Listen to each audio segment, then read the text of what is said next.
Olá, tudo bem? Então, acompanhando esse tema de prova criminal, teoria geral da prova. Então, hoje nossa terceira aula a respeito desse assunto. Já falamos da teoria geral da prova, né? E agora vamos passar para os meios de prova. Veja bem, vigora no processo penal brasileiro a liberdade probatória. O que isso significa? Significa que todos os meios de prova, né, desde que não sejam imorais, a gente já comentou isso, ou ilícitos, e os ilícitos têm todas aquelas ponderações que nós fizemos na aula sobre a ilicitude da prova.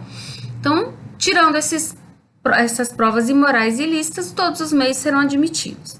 Isso significa que não precisa um meio de prova estar totalmente regulamentado, né, na legislação para que ele possa ser aceito. Então, por exemplo, o WhatsApp não está regulamentado, né, o uso das informações colhidas no aplicativo, né, no WhatsApp, mas o WhatsApp é utilizado como meio de prova, ainda que não esteja regulamentado, tá?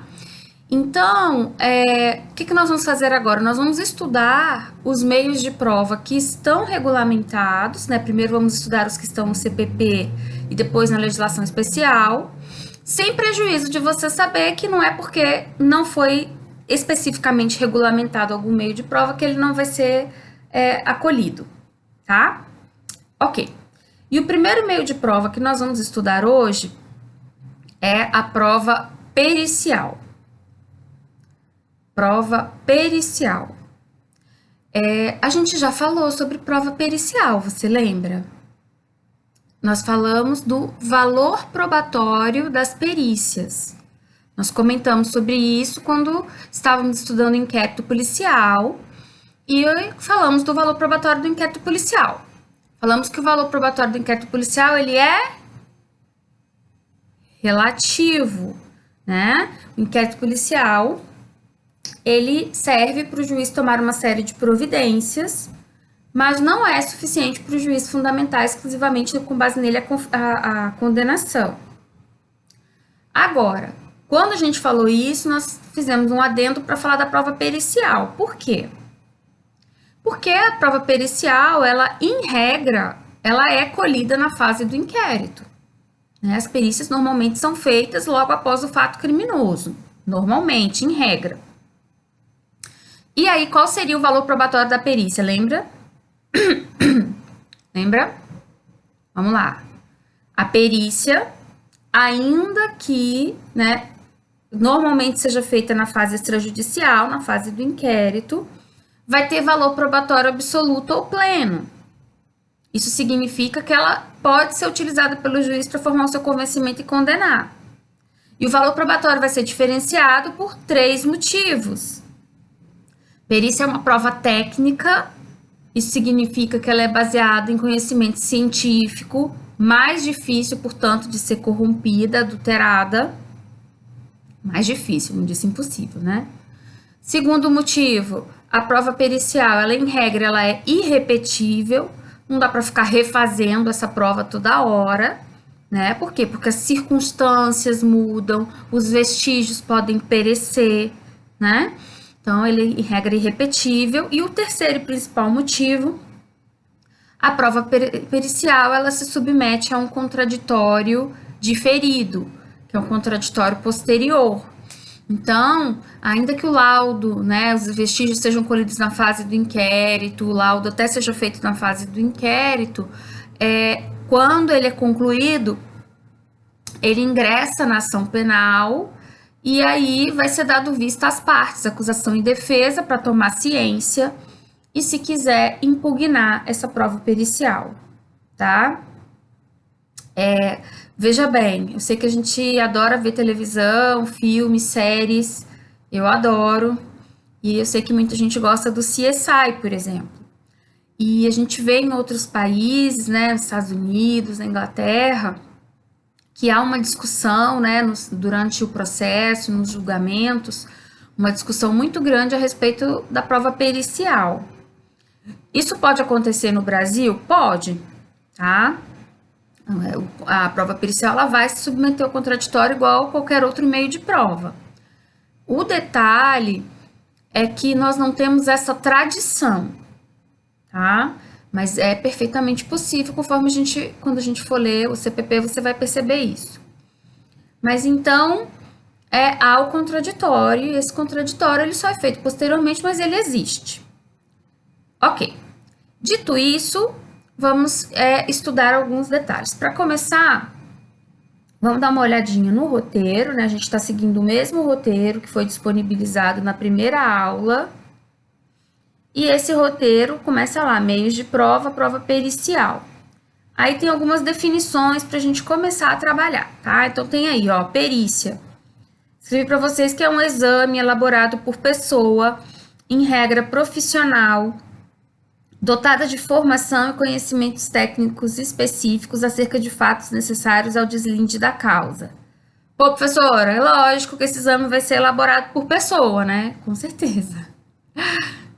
Mas eu quis colocar isso para vocês, para você perceber o seguinte, tem 3 pessoas que vão poder elaborar prova criminal, prova pericial, tá? Podem elaborar perícia no processo penal. Então, são perito oficial, perito não oficial e o assistente técnico.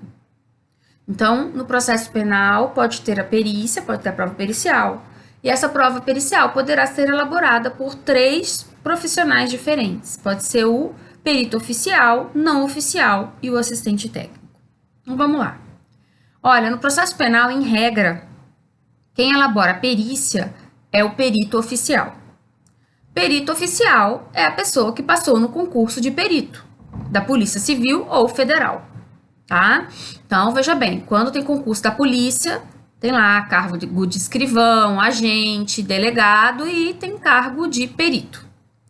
E dentro do cargo de perito vão ter lá as formações, né, que eles estão precisando. Então, por exemplo, engenheiro, exige formação em curso superior de engenharia, de contabilidade, odontologia, se precisar de médico legista, médico, né, medicina, biólogos, físicos e etc, tá? Então, o concurso de perito é um concurso técnico que vai selecionar, então, esses profissionais que, uma vez que ingressarem na polícia, vão fazer as perícias. Tá, e daí? E daí que eu reforço que ele passou no concurso, que ele é funcionário público, porque, veja bem, ele vai receber o salário dele independente do resultado da perícia, tá? O perito oficial, ele está ali, trabalha em regime de plantão, e está à disposição para quando acontecer um fato criminoso, à disposição para ir lá, colher os vestígios, analisar, utilizando o conhecimento técnico que ele tem e fazer o laudo, tá? Então, não há interesse por parte do perito na conclusão do laudo, né? Ele só vai aplicar o conhecimento técnico dele e pronto. Isso é bastante interessante e importante para a gente avaliar isso, tá? Então, o perito oficial vai ser a regra. A regra é que a perícia do processo penal seja feita por perito oficial. Agora, veja bem, se não tiver perito oficial, e pode não ter porque o crime aconteceu numa cidade muito pequena, num local assim muito de difícil acesso, ou num local que até tem perito oficial, mas esse tá de licença, tá de férias, tá impedido, né? Então, quando não tiver um perito oficial disponível, o juiz vai nomear uma pessoa, na verdade vai nomear 2 pessoas com conhecimento técnico, veja bem, preferencialmente na área do exame, então não há essa obrigatoriedade de que essa pessoa que vai ser nomeada como perito não oficial seja formada na área daquele exame, tá? Então, né, por exemplo, preciso de um laudo de exame cadavérico, tem que ser feito por médico legista, não tem. Aí vamos ver um médico daquela região ali para poder fazer essa perícia, pode ser que não tenha. Agora, vamos supor que tem um enfermeiro, um dentista que tenha o conhecimento preferencialmente na área do exame, mas não tem preferencialmente, então vai essa pessoa que tem o conhecimento na área da saúde, tá? É lógico que isso não é o ideal, mas enfim, né? Nem tudo é perfeito. Bom, então o perito não oficial ele vai ser nomeado pelo juiz, né? O juiz vai nomear essas duas pessoas para fazer essa perícia não oficial. O perito não oficial, ele presta o compromisso, se compromete, então, a fazer a perícia com isenção, imparcialidade, utilizando os conhecimentos técnicos que ele tem. E por conta disso, a perícia oficial, não oficial, ela é equiparada à oficial. Então, ela tem, né, o mesmo status. Bom, e a terceira possibilidade de perícia é feita pelo assistente técnico. Olha só, o assistente técnico ele vai ser contratado pela parte. Não são as partes que contratam o perito no processo penal. Como eu disse, a regra perícia vai ser feita pelo perito oficial. Agora, a parte, por exemplo, a acusação ou a defesa, pode querer uma outra opinião técnica a respeito de algum aspecto do processo. E aí vai contratar um assistente técnico. E aí o assistente técnico vai ser esse profissional particular, muitas vezes um professor, né, gabaritado, um expert que tem livros publicados, uma referência naquela área. Ele vai ser contratado pela parte. Vai ter acesso aos vestígios, ao local do crime, a tudo que for necessário para que ele possa fazer o chamado parecer. CPP fala parecer, popularmente a gente fala de perícia particular. E aí, essa perícia particular vai ser juntada no processo, e aí o processo vai ter a perícia oficial e a perícia particular, ok? Muito bem. E aí, hein, você, juiz desse processo, tem uma perícia oficial, né, feita pelo perito lá, concursado, e tem uma outra perícia particular, que foi feita pelo assistente técnico, que foi contratado, que foi pago pela parte. Qual que você vai utilizar para formar o seu convencimento e decidir na sentença? Ah, então você respondeu que lógico que você vai utilizar a perícia oficial, é isso? Pois é, veja bem. Você é livre.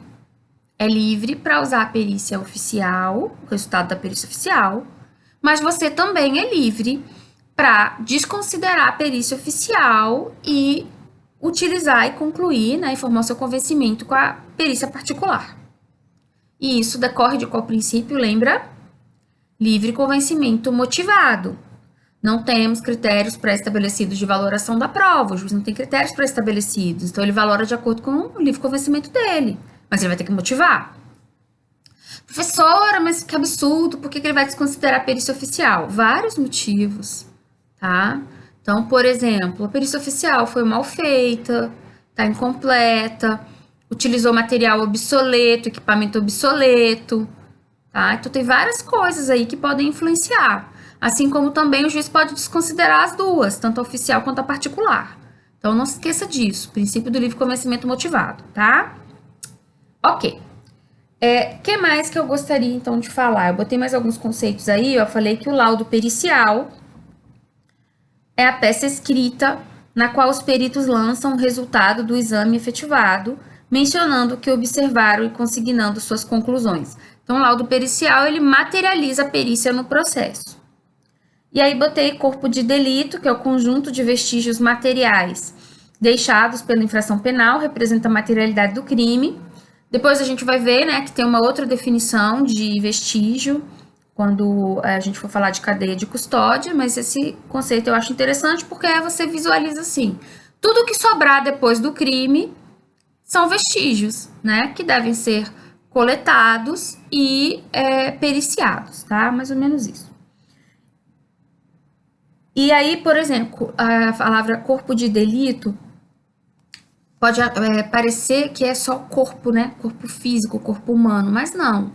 Então, por exemplo, é óbvio que num homicídio o cadáver é o corpo de delito, uma lesão corporal, né? Uma face machucada, um braço quebrado é o corpo de delito. Agora, um carro que teve a porta arrombada, né, por um furto, por exemplo, a porta arrombada também é corpo de delito, tá?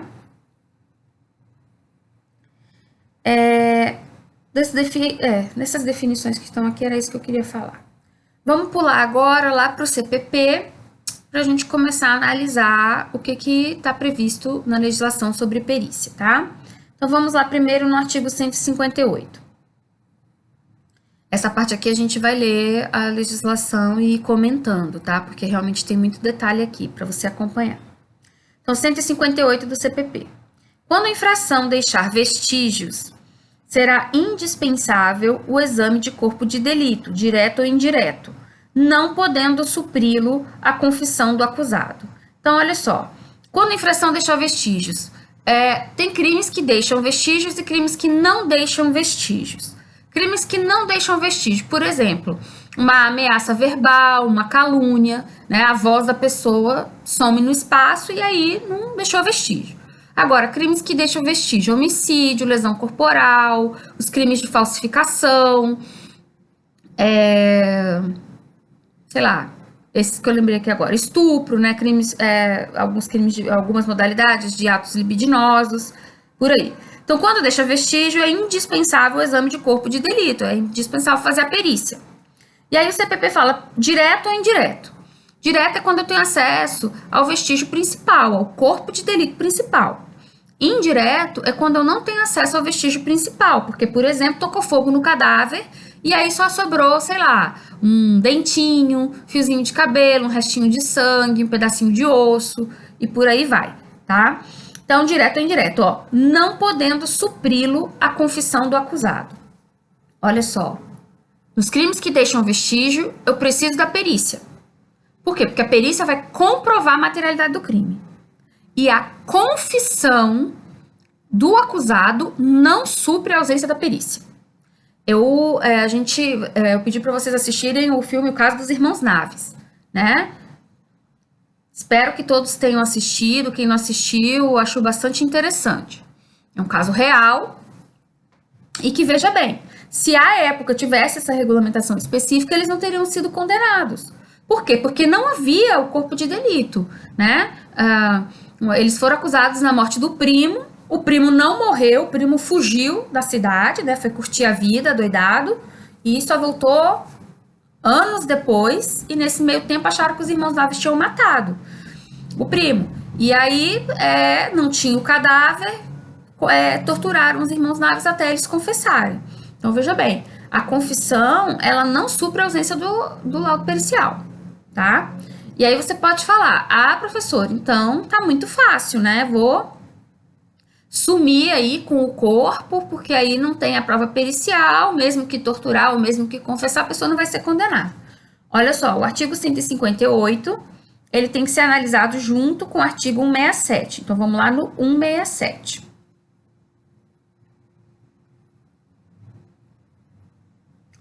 Não sendo possível o exame de corpo de delito, por haverem desaparecido os vestígios, a prova testemunhal poderá suprir a falta. Então, olha só, teve o crime deixa vestígios. É indispensável a prova pericial. Não foi possível fazer a prova pericial, porque os vestígios desapareceram, não adianta o réu ter confessado. A confissão não supre a ausência do laudo pericial. Agora, a prova testemunhal supre, tá? Então, a prova testemunhal supre a ausência do laudo. Professora, se não tiver testemunha? Bom, aí ficou mais difícil, tá? Aí ficou mais difícil. Podem ser, a jurisprudência tem acolhido outros meios de prova quando não tem testemunha. Por exemplo, gravação, tá? Então, tinha uma câmera na rua que gravou, né, aquela pessoa matando a outra e carregando o cadáver, sabe-se lá para Deus onde, e sumiu o cadáver. Né? Então, tem decisões dos nossos tribunais superiores acolhendo isso. O que não vai se admitir é condenação só com base em confissão, tá? Por conta de todo o histórico que a confissão tem de ser, infelizmente, no nosso país, muitas vezes obtida mediante tortura, pode ser também uma confissão mediante paga, né? A pessoa, né, recebeu uma grana para assumir a autoria de um crime, ou pode estar assumindo a autoria de um crime para livrar um ente querido, por exemplo, de um processo e etc. Então, a confissão não supre laudo pericial. Agora, a prova testemunhal poderá suprir e temos outras decisões de outros meios de prova suprindo também, tá bem? Aí, quando a gente fala disso, geralmente a gente lembra do caso do goleiro Bruno, né? Da Elisa Samúdio. Veja bem, no caso do goleiro Bruno, o corpo, né, da vítima nunca foi encontrado. Mas o fato é que ele foi processado junto com outras pessoas, né, como o colega dele lá, o Macarrão, uma amante dele, não sei se a mulher dele também foi, uma penca de gente aí misturada, né? E eu vou ver até se eu tenho, se eu tiver, eu vou disponibilizar para vocês a decisão da juíza que mandou, porque o júri, como eu já expliquei para vocês, ele tem duas fases, né? Crime doloso contra a vida, o procedimento do júri tem duas fases, a primeira e a segunda fase. A primeira fase é para decidir se vai ou não vai a júri, tá? E se tem indício de autoria e comprovação da existência do crime, vai a júri. Então, a juíza, no caso do goleiro Bruno, na decisão do término da primeira fase, ela tinha que dizer que a materialidade, né, a materialidade do crime estava caracterizada. Só que ela não tinha, né, o laudo exame cadavérico, porque, como vocês sabem, o corpo não foi encontrado. Mas é bem interessante a decisão dela, porque ela falou o seguinte: não, tem prova técnica, sim, de que houve o homicídio. Sabe qual foi a prova técnica? GPS do carro. O que aconteceu no caso do goleiro Bruno? O primo dele, menor de 18 anos, acompanhou a confusão toda de pegar a Elisa Samúdio no hotel e levar lá para aquela fazenda, e ele presenciou, né, o fato criminoso lá, o homicídio da Elisa Samúdio. E aí ele, nesse primeiro momento do inquérito, ele deu um depoimento bem detalhado, falando de como teria sido a sequência dos fatos. Depois ele reconsiderou, mas existe esse depoimento dele, esse testemunho dele. E aí, o que acontece? Ah, professor, mas ele reconsiderou. Sim, mas tinha esse depoimento. E o que a juíza fez? A juíza pegou o GPS do carro, né, a perícia que foi feita no GPS do carro, e todos os pontos do GPS do carro bateram com o depoimento do primo. Então, foi assim, perfeito. A sequência de locais que eles pararam, o lapso temporal de um no outro. Então, ela fundamentou e mandou, né, o processo a júri, passou para a segunda fase, o rito do júri, dizendo que a materialidade estava comprovada por conta do depoimento do goleiro, outros depoimentos a respeito de ameaças, que ela, né, de pessoas que disseram que a Elisa tinha sofrido ameaças, vestígios corporais que foram encontrados no carro dela, né, que eram dela, DNA dela, e também, principalmente, a prova pericial do GPS do carro. Eu gosto de falar esse exemplo para você ver o seguinte, ó, o juiz, quando quer, ele dá um jeito, tá? E o fato concreto é que ele foi a júri, foi condenado, né? Eles foram todos condenados. Ele ainda não é culpado, porque, salvo engano, ainda não transitou em julgado, a condenação dele ainda está em recurso, mas os jurados entenderam que ele é o responsável pela morte da Elisa Samúdio, tá? E você, o que você acha? Ah, professora, eu tenho certeza. Eu vou ser bem sincera com você. Certeza absoluta eu não tenho, não. Tá? Porque não é que eu preciso ver para crer. Mas, particularmente, eu vejo essa relação desses jogadores de futebol com esses parças dele, esses amigos dele, umas relações muito estranhas, né? Você vê, eles ficam cercados de gente, o povo todo em volta deles não trabalha. Fica só ali, né? Mamando neles, sugando eles. E para um cara desse pensar, poxa, eu preciso do Bruno, né, para eu ter uma vida mansa, e essa mulher tá enchendo o saco dele, deixa eu lá resolver o problema do Bruno. Não custa nada. Não tô dizendo que foi isso que aconteceu, não tenho como saber. Os jurados condenaram, transitando em julgado ele virou culpado, mas eu particularmente eu tenho uma certa dúvida por conta dessa relação estranha que naquele caso ali me parecia meio doente. Mas não tenho certeza, né? Nunca vamos ter. Bom, que mais que a gente vai seguir, então? Então, falamos do artigo 158. O 158 tem o parágrafo, peraí. Parágrafo único, ó. Dar-se-á prioridade à realização do exame de corpo de delito quando se tratar de crime que envolva, olha aí, violência doméstica e familiar contra a mulher, violência contra criança, adolescente, idoso ou pessoa com deficiência. Então, assim, tem prioridade na elaboração do laudo. Tem períodos, né, que tem muito crime e os peritos ficam muito sobrecarregados e aí eles têm que dar prioridade para esses casos que a lei elenca, tá bom? Bom, depois vem o 158A, que é a cadeia de custódia, tá?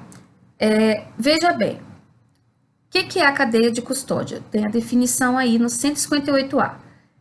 Considera-se cadeia de custódia o conjunto de todos os procedimentos utilizados para manter e documentar a história cronológica do vestígio coletado em locais ou em vítimas de crimes, para rastrear sua posse e manuseio a partir de seu reconhecimento até o descarte. Então, olha só, cadeia de custódia é o detalhamento do procedimento que tem que ser adotado na coleta dos vestígios deixados pelo crime. Então, o que tem que ser feito, né? Qual é o procedimento que tem que ser o padrão que a polícia tem que adotar? E aí, o parágrafo 1º diz o seguinte, ó, o início da cadeia de custódia dá-se com a preservação do local do crime e com procedimentos policiais ou periciais nos quais seja detectada a existência de vestígio. Então, a partir do momento que a polícia ficou sabendo que teve um crime, ela deve ir até o local e isolar. A gente já tinha falado disso também no inquérito. Isolou para a chegada dos peritos criminais. E uma vez identificados vestígios desse crime, então, por exemplo, sangue, o cadáver, dinheiro falsificado, né? O instrumento do crime, etc., esses vestígios eles têm que ser protegidos dessa forma que a lei vai estabelecer aqui, tá? Ó, parágrafo 2º. O agente público que reconhecer um elemento como de potencial interesse para a produção da prova pericial fica responsável por sua preservação. E aí a definição de vestígio, ó, parágrafo 3º.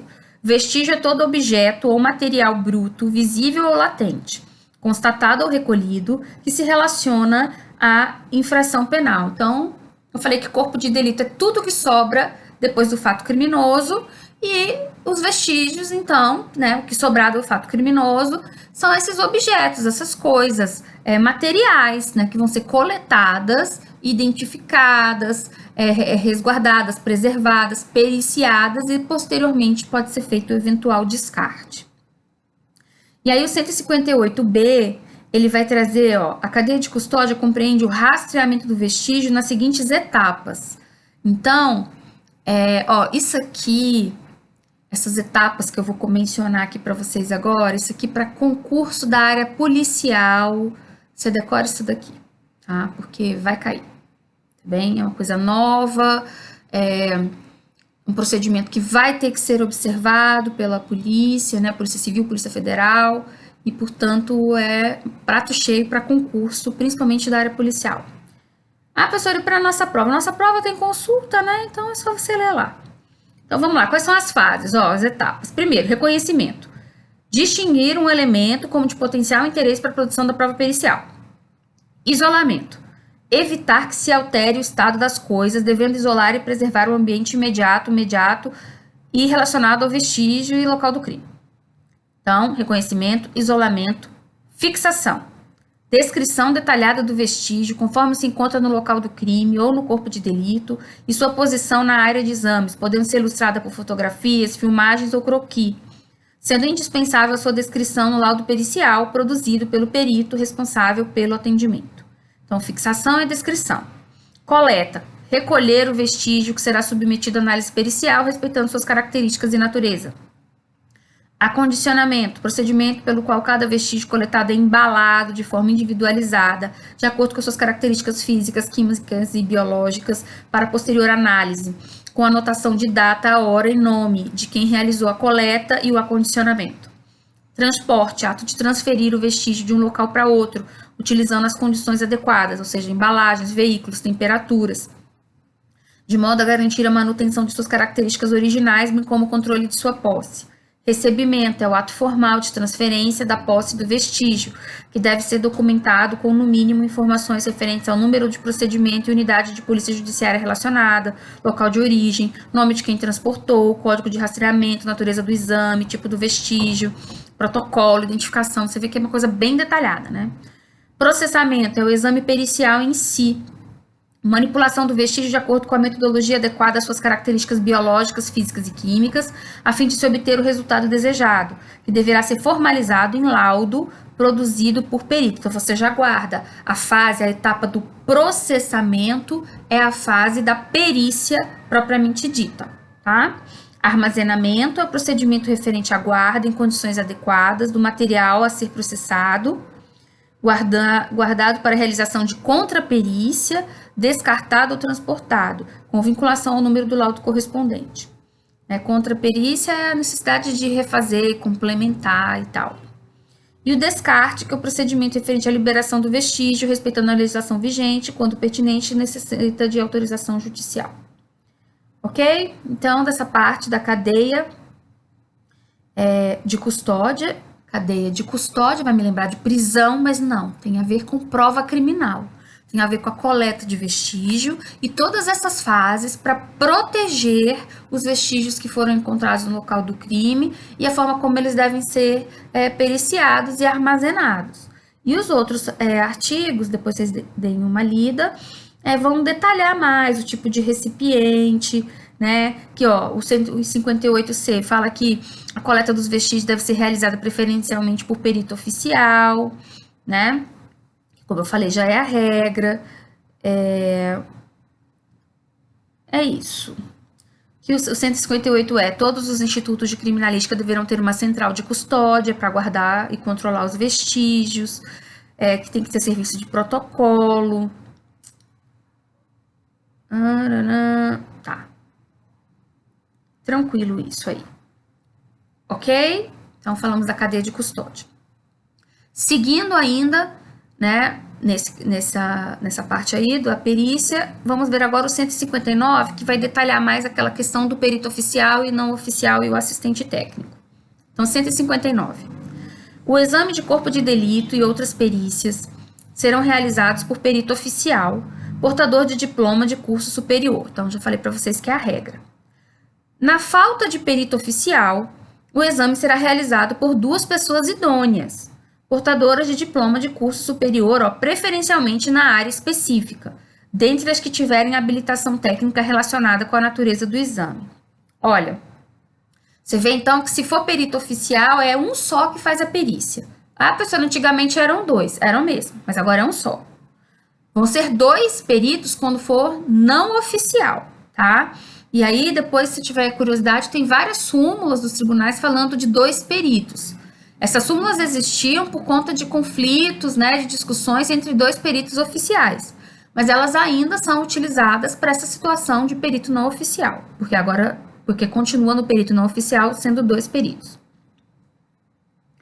Os peritos não oficiais prestarão compromisso de bem e fielmente desempenhar o encargo. Serão facultadas ao Ministério Público, ao assistente de acusação, ao ofendido, ao querelante, ao acusado, a formulação de quesitos, são perguntas, né, para o perito responder, e indicação de assistente técnico. Olha aí, a terceira pessoa que pode fazer perícia apareceu. O assistente técnico atuará a partir de sua admissão pelo juiz e após a conclusão dos exames e elaboração do laudo pelos peritos oficiais, sendo as partes intimadas dessa decisão. Então, o assistente técnico, ele só vai atuar depois da conclusão da perícia oficial. Tem que ter a perícia oficial e depois ele age, tá? Depois ele vai ter acesso. Parágrafo 5º. Durante o curso do processo judicial é permitido às partes quanto à perícia, requerer a oitiva dos peritos para esclarecerem a prova ou para responderem a quesitos, desde que o mandado de intimação e os quesitos ou questões a serem esclarecidas sejam encaminhados com antecedência mínima de 10 dias, podendo apresentar as respostas em laudo complementar. Então, como eu tinha te falado, não é da tradição do direito brasileiro ficar questionando perícia, mas a possibilidade existe e quem quiser pode utilizar. Indicar assistentes técnicos que poderão apresentar pareceres, né, que a gente chama de perícia particular, em prazo a ser fixado pelo juiz ou ser inquirido em audiência também. Havendo requerimento das partes, o material probatório que serviu de perícia, de base à perícia, será disponibilizado no ambiente do órgão oficial, que manterá sempre sua guarda, na presença de perito oficial, para exame pelos assistentes, salvo se for impossível a sua conservação. Então, olha só.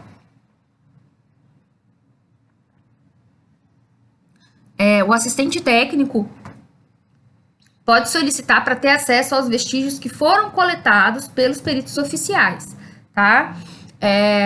Porque, obviamente, o perito oficial chegou lá logo depois do crime, né? Teve acesso ao cadáver e etc., por exemplo. Então, ele tem essa possibilidade de fazer esse pedido, de ter acesso a esses vestígios. Agora, vai ser mantida essa guarda, ele vai ter acesso por exemplo, no Instituto Médico Legal, no Instituto de Criminalística, porque, infelizmente, tem profissional de tudo quanto é jeito e pode ser que algum profissional queira, algum profissional que se habilitou como assistente técnico queira extraviar os vestígios e prejudicar aí alguma coisa do processo.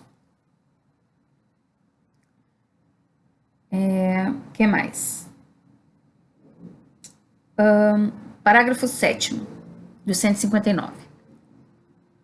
Tratando-se de perícia complexa que abranja mais de uma área de conhecimento especializado, poder-se-á designar a atuação de mais de um perito oficial e a parte indicar mais de um assistente técnico. Então, tem processo que tem muitas perícias diferentes, tá? Então, no caso, por exemplo, da Isabela Nardoni, teve além do exame cadavérico, teve de vestígios que foram encontrados no carro da família, teve uma prova pericial de tempo, que foi ver quanto tempo demorava da garagem até o apartamento da família. Teve outra prova também para identificar quanto tempo demorou o corpo cair, né, da janela até o pátio do condomínio. Vários tipos de perícia, tá? E para cada uma dessas perícias pode ser necessário um profissional com um conhecimento técnico específico. E aí, esses profissionais também poderão, ser habilitados como assistente técnico. Então, eu posso precisar de um engenheiro para fazer essas provas de tempo, de um físico para calcular a trajetória do corpo, de um médico para refazer ou fazer um novo laudo cadavérico, e um outro biólogo para poder ver se vestígio foi coletado dentro do carro, se era sangue, se não era sangue, se era refazer o exame de DNA, se achar que precisa. Então, quantos necessários, tá? 160. Os peritos elaborarão um laudo pericial, onde descreverão minuciosamente o que examinarem e responderão aos quesitos formulados. O laudo pericial será elaborado no prazo máximo de 10 dias, podendo este prazo ser prorrogado em casos excepcionais a requerimento dos peritos. Olha, essas perícias mais comuns, elas têm um formulário padrão. Então, por exemplo, de crime de natureza sexual, tem formulário padrão, lesão corporal, laudo cadavérico. Então, todos têm um formulário padrão. Sem prejuízo de, nos que não tem formulário padrão, o perito, esclarecer lá e as partes poderem fazer perguntas e eles esclarecerem em uma folha separada. Esse prazo de 10 dias, muitas vezes ele não é observado por conta do excesso de trabalho, tá? E aí o perito justifica excesso de trabalho e aí é muito comum extrapolar o prazo de 10 dias. Lembrando que tem aquelas preferências legais. 161, o exame de corpo de delito poderá ser feito em qualquer dia, qualquer hora, óbvio, né? Eles trabalham em esquema de plantão porque crime não tem hora para acontecer. E aí o 162 diz assim, a autópsia será feita pelo menos 6 horas depois do óbito, salvo se os peritos, pela evidência dos sinais de morte, julgarem que possa ser feita antes daquele prazo, que declararão no auto. Primeira coisa, autópsia sou eu me examinar. Não tem jeito, né? Difícil. Então, o nome está equivocado, o nome correto seria necrópsia ou necropsia, cada um fala de um jeito. E esse artigo me dá até calafrio, porque, veja bem, sinaliza que na década de 40, o médico não sabia ver se a pessoa estava morta. Então, tinha que esperar um pouquinho antes de fazer o exame, né? Que horror, né? Pois é. Acho que hoje em dia eles já sabem ver se a gente está morto, se bem que não tenho muita certeza, não. Mas existia esse cuidado porque existe uma doença chamada catalepsia, que é uma doença que a pessoa que parece que tá morta, mas ela tá viva, tá? Praticamente não apresenta sinais vitais, há o enrijecimento do corpo. Essa doença tem, assim, várias características aí. Então parece que tá morto, mas não tá, não. E as pessoas tinham muito medo disso. Então, para você ter ideia, antigamente, muito antigamente mesmo, na Idade Média, na Europa, por conta da questão da peste negra e tal, muitas mortes e tal, enterrava muita gente, eles botavam aquele sininho, né? Porque se a pessoa fosse enterrada viva, ela puxava a cordinha, tocava o sininho, iam lá e desenterravam. Isso é fato histórico, real. E especificamente dessa doença, aqui no Brasil, teve um caso, né, de um artista famoso que foi enterrado, tipo, como se, sei lá, o Roberto Carlos morresse, tá? Deus me livre, né? Rei morresse. Mas, enfim, um artista muito querido, muito conhecido, faleceu. E aí surgiu a lenda de que ele teria sido enterrado vivo, tá? Porque ele teria essa doença. A família nega isso, mas há né, no história, a lenda brasileira é de que ele teria sido enterrado vivo e que eles teriam aberto o caixão e ele estava lá virado de bruços. Muito triste isso, né?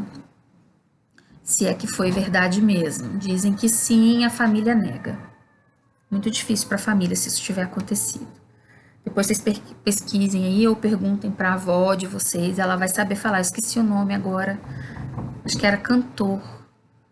Lindomar, sei lá. Depois a gente, se eu achar alguma notícia, eu boto para vocês. Mas pergunta para mãe e para avó que elas vão saber. Eu não era nascida, tá? Só para esclarecer, por isso que eu não lembro o nome. Vamos seguir aqui, ó. 163. Em caso de exumação para exame cadavérico, a autoridade providenciará para que, em dia e hora previamente marcado, se realize a diligência, da qual se lavrará auto circunstanciado. Então, é possível fazer exumação do corpo, né? Muitas exumações, o resultado pericial ele é inconclusivo, porque esses perícios eles perecem, né? Mas, se for autorizado, vai ser feito. Depois eu vou comentar o caso do PC Farias, que foi feita a exumação. 164, os cadáveres serão sempre fotografados na posição em que forem encontrados, bem como, na medida do possível, todas as lesões externas e vestígios deixados no local do crime. Olha, eu já tinha comentado com vocês de como na década de 40 o legislador estava encantado com o uso da fotografia no processo, né, no processo criminal. Então, você vai ver que além desse artigo, tem vários outros falando de foto. E duas coisas a respeito disso, já comentei, né? Isso aí é um exemplo de como o avanço tecnológico, né? Os recursos tecnológicos repercutem na prova criminal. Então, lá na década de 40 foi o uso da fotografia, de croquis, etc. Hoje, né, as filmagens, gravações, o WhatsApp, e-mails e afins. Tá? Então, esse avanço tecnológico também há um avanço na prova pericial, aí, nesses recursos tecnológicos aplicados ao processo penal. A outra coisa é o seguinte, vocês estão no 6º semestre, né? Se Deus quiser, semestre que vem, 7º semestre, vão fazer estágio obrigatório. Sei que tem vários alunos que já fazem estágio. E a verdade é que os processos criminais, eles têm fotos. E são fotos, assim, dos cadáveres, né, de local do crime, e assim, são fotos muitas vezes impactantes, e sinceramente tem fotos que são engraçadas mesmo, assim, mas o que eu quero que você entenda é que aquela foto, ele morreu, né, não tem mais, não, ele tem entes queridos, né, e é muito desagradável para a família ficar sabendo que a foto do ente querido que morreu numa circunstância, né, de um crime, tá circulando aí na internet, ainda tem muito processo físico, então às vezes eu mesma saía do estágio com o processo debaixo do braço, ia para a faculdade, não pega o processo e fica mostrando as fotos para os colegas, não tira a foto do processo digital e divulga, né? Pensa que ali é um ente querido de alguém, né? E não faça essa exposição. E eu sei que isso que eu tô falando é óbvio, a maioria fala, claro, né, professor, não precisa falar isso, precisa, sabe? Já teve tanto caso lamentável, teve aquele crime horrível daquela moça que foi assassinada em casa, né, pela empregada e o caseiro, foi enterrada no quintal, né, da casa, assim, no jardim da casa.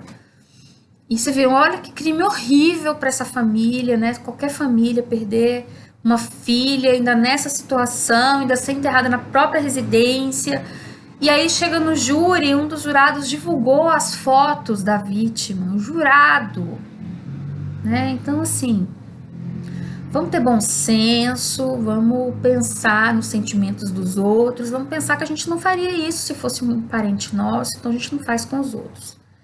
Bem, então, muito cuidado aí com essas informações, com esses dados do processo. Porque sim, o processo ele é público, mas a dor das famílias, ela não precisa, né, ficar explicitada, publicizada aí para todo mundo ver e comentar, né? Tão horrível isso. Enfim. Seguindo aí, vamos pular alguns artigos que não tem muita complexidade. O 67 a gente já leu, o 68. Em caso de lesões corporais, se o primeiro exame pericial tiver sido incompleto, proceder-se a exame complementar por determinação da autoridade policial ou judiciária, de ofício ou a requerimento do Ministério Público, do ofendido, do acusado ou seu defensor. No exame complementar, os peritos terão presente o auto de corpo de delito a fim de suprir a deficiência ou retificá-lo. E aí ele vai falando alguma coisa, e no parágrafo terceiro ele fala que a falta do exame complementar pode ser suprida pela prova testemunhal. Olha, por que no crime específico de lesão corporal há essa necessidade, pode haver essa necessidade de complementação do laudo? Porque naquele primeiro momento, né, do primeiro laudo, do exame inicial, pode o perito não ter condições de avaliar a gravidade da lesão. E essa análise é importante para a classificação, lesão corporal leve, grave, gravíssima. Então, ele pode precisar que a vítima volte até em mais de uma oportunidade para complementação da perícia. E se a vítima não voltar para a complementação, aí a prova testemunhal também poderá suprir essa complementação, tá? O 69, ó. Para o efeito do exame do local onde houver sido praticada a infração, a autoridade providenciará imediatamente para que não se altere o estado das coisas até a chegada dos peritos, que poderão instruir seus laudos com fotografias, desenhos ou esquemas elucidativos. Então, é aquela questão de isolar o local que a gente já comentou e que agora tem esse procedimento específico da cadeia de custódia. Parágrafo único. Os peritos registrarão no laudo as alterações do estado das coisas e discutirão no relatório as consequências dessas alterações na dinâmica dos fatos. Então, às vezes, quando o local do crime é violado, você pode pensar, então não precisa fazer a perícia do local. Precisa, é feito, e o perito vai dizer, o local foi violado, e isso interfere em tal aspecto, mas, por exemplo, não interfere em tais conclusões. Então, é importante isso. O 170 diz que os peritos vão guardar material suficiente para eventuais novas perícias, né, se for necessário, se for possível. O 171 diz que nos crimes cometidos com destruição ou rompimento de obstáculo, a subtração da coisa ou por meio de escalada, além de descrever os vestígios, os peritos têm que indicar os instrumentos, por que meio e em que época o fato foi praticado. Isso para poder ter algumas qualificadoras, né, dos crimes contra o patrimônio que precisam desse detalhamento pericial e falar o momento, porque às vezes aquele arrombamento ele não é desse crime que aconteceu agora, é um arrombamento de um fato anterior. O 173 diz que no caso de incêndio, os peritos verificarão a causa e o lugar em que houver começado, o perigo que dele tiver resultado para a vida ou para o patrimônio alheio, a extensão do dano e o seu valor e demais circunstâncias que interessarem a elucidação do fato. Olha, tem jurisprudência do STJ dizendo que para caracterizar o crime de incêndio precisa desse laudo pericial, tá? Por quê? Porque o laudo pericial é que vai dizer se aquele fogo, né, se aquele incêndio expôs ou não expôs a perigo à coletividade. Então, para ter esse enquadramento legal no crime de incêndio, a prova pericial tem que concluir nesse sentido. Se não for feito, eu não vou saber a extensão do fogo, do perigo do fogo, e se pôs em risco ou não a incolumidade pública. E aí não é que não vai, né, haver crime, mas não vai ser crime de incêndio, pode, por exemplo, ser crime de dano, tá?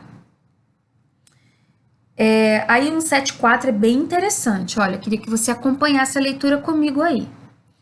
No exame para o reconhecimento de escritos por comparação de letra, observar-se o seguinte: a pessoa a quem se possa atribuir o escrito será intimada para o ato, se for encontrada.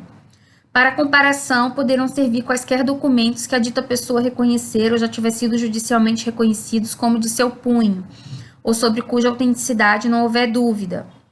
A autoridade, quando necessário, requisitará para o exame os documentos que existirem em arquivos ou estabelecimentos públicos, ou nestes realizará a diligência, se daí não puderem ser retirados. E quando não houver escritos para comparação ou forem insuficientes os exibidos, a autoridade mandará que a pessoa escreva o que lhe for ditado. Bom, então esse 174, ele está falando do exame grafotécnico, que é o de comparação de letra, né? E, veja bem, você viu que o inciso 4 fala? Que vai chamar a pessoa e vai mandar ela escrever. E aí, hein? Estão dizendo que eu falsifiquei alguma coisa, que aquela ali é minha letra. Não acharam outros padrões da minha letra para fazer a comparação. Aí eu vou ter que ir lá e vou ser obrigada a escrever? Sou obrigada? Não, porque mesmo ninguém é obrigado a produzir prova contra si. Eu não sou obrigada a fornecer padrões de próprio punho que possam me autoincriminar, tá? O que eu estou lhe dizendo? Estou dizendo que o artigo 174, esse inciso 4 aí, ó, ele tem que ser interpretado à luz da Constituição. O perito, ele pode até pedir que a pessoa forneça. Agora, a pessoa só vai fornecer se ela quiser. Ela não é obrigada a fornecer padrões de próprio punho. Ninguém é obrigado a produzir prova contra si. Pacto São José da Costa Rica. Quem não está lembrando desse detalhe vai depois rever a nossa aula, né, quando a gente falou do princípio da inocência. Tá bem? Do Pacto São José da Costa Rica e o nemo tenetur se detegere. Já tinha esquecido do nemo? Então lembra, tá bom? Nemo tenetur se detegere. Bom, mas e daí? E daí que é o seguinte, ó. Tem gente que fala assim, ok, fui eu que escrevi, fui eu que falsifiquei, mas eu vou conseguir enganar o perito. Não, filho, não vai, tá? Se for você que escreveu, você não diga que vai fornecer o padrão de próprio punho. Porque você não vai conseguir enganar o perito. Por quê? Porque, por exemplo, vamos supor que a palavra que foi falsificada, eu tô escrevendo aqui do lado para te mostrar.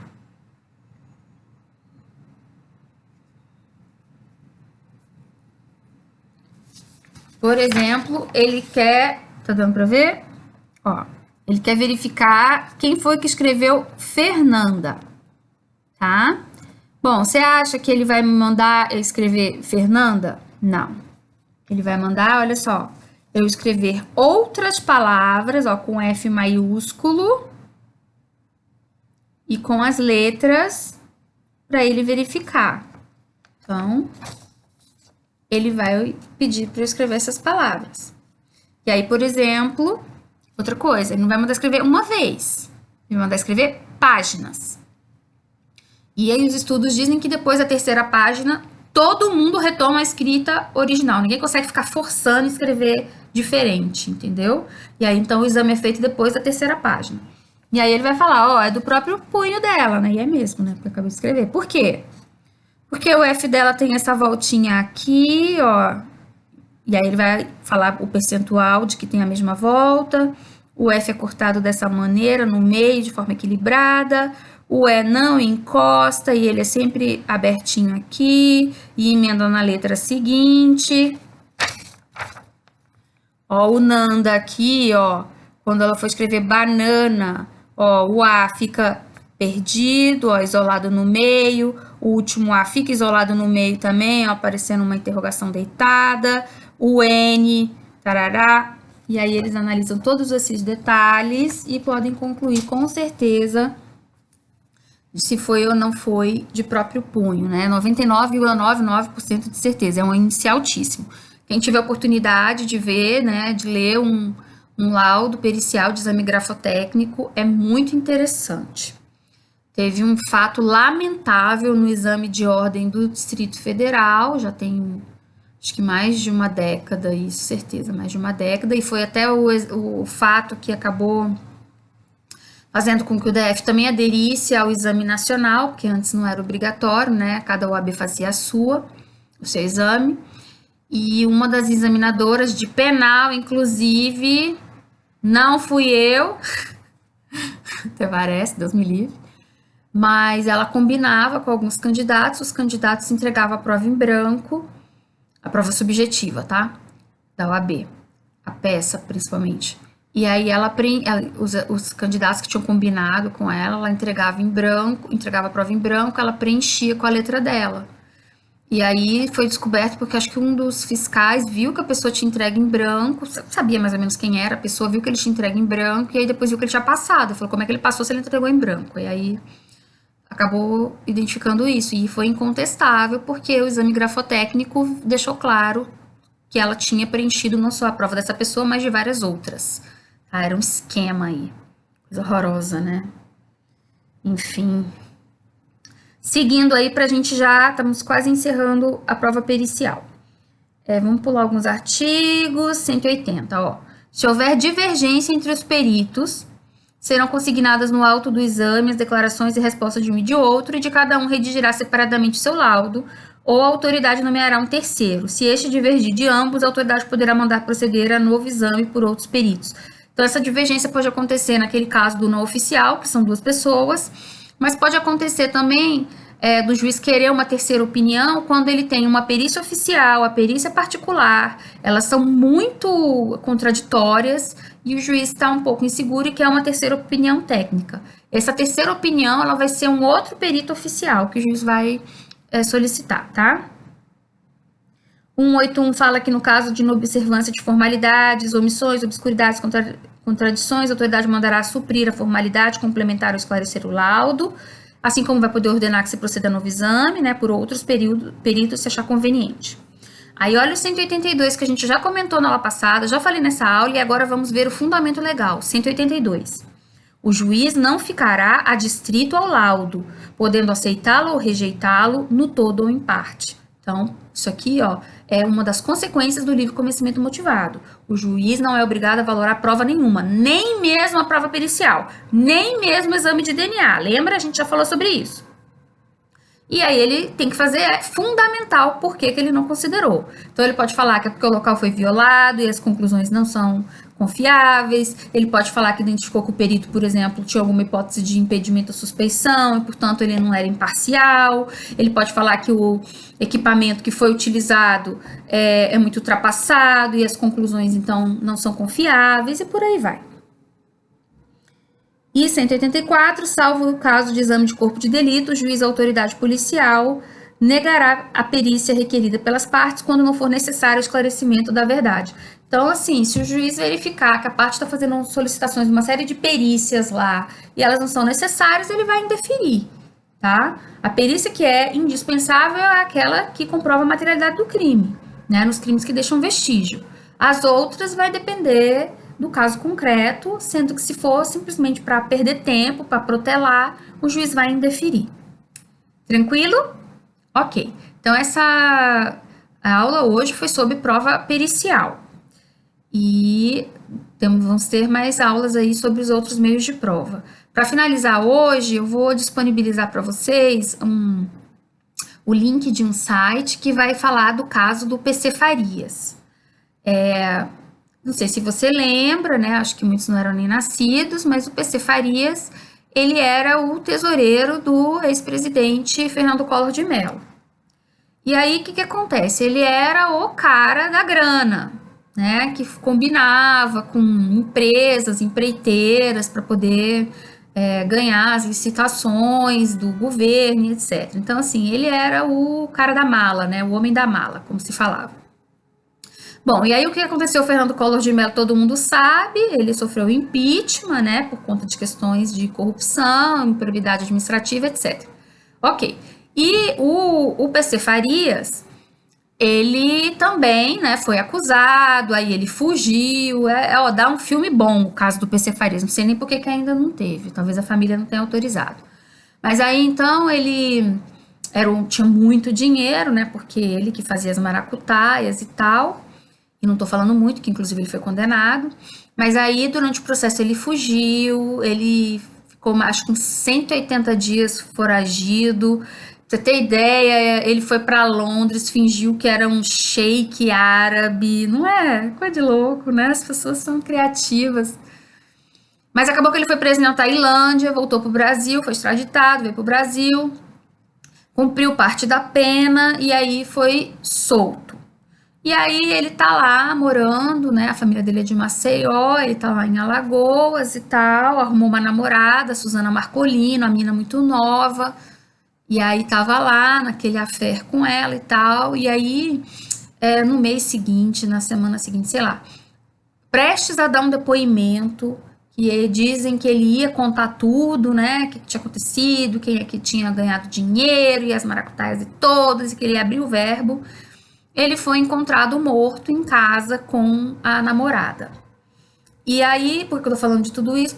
Porque foi uma das questões, um dos processos em que a discussão da prova pericial foi muito acirrada. Basicamente, tivemos duas correntes aí de perícia. Uma dizia que os dois, né, o PC Farias e a Suzana, tinham sido assassinados, e teriam sido assassinados, inclusive com a participação do irmão dele, queima de arquivo mesmo, né, e a Suzana morreu porque estava junto com ele, e que o crime teria sido praticado por algum assassino profissional, porque o crime o tiro foi muito certeiro e etc e tal. E com também a conivência dos seguranças que ele tinha, porque também ele tinha segurança e tal. E a outra corrente, né, outra parte, outro perito, que era o caso do Badan, que era da USP, que era um perito muito reconhecido, muito famoso no Brasil, Badan Palhares, ele já dizia que a Suzana tinha tido uma crise de ciúmes e ela tinha matado o PC Farias e se suicidado. Então você vê que são duas coisas assim, né? Que a perícia vai ser fundamental para esclarecer, porque uma coisa são duas pessoas assassinadas, né? É assassinar o cara, a Suzana tá vendo ali ser morta em seguida.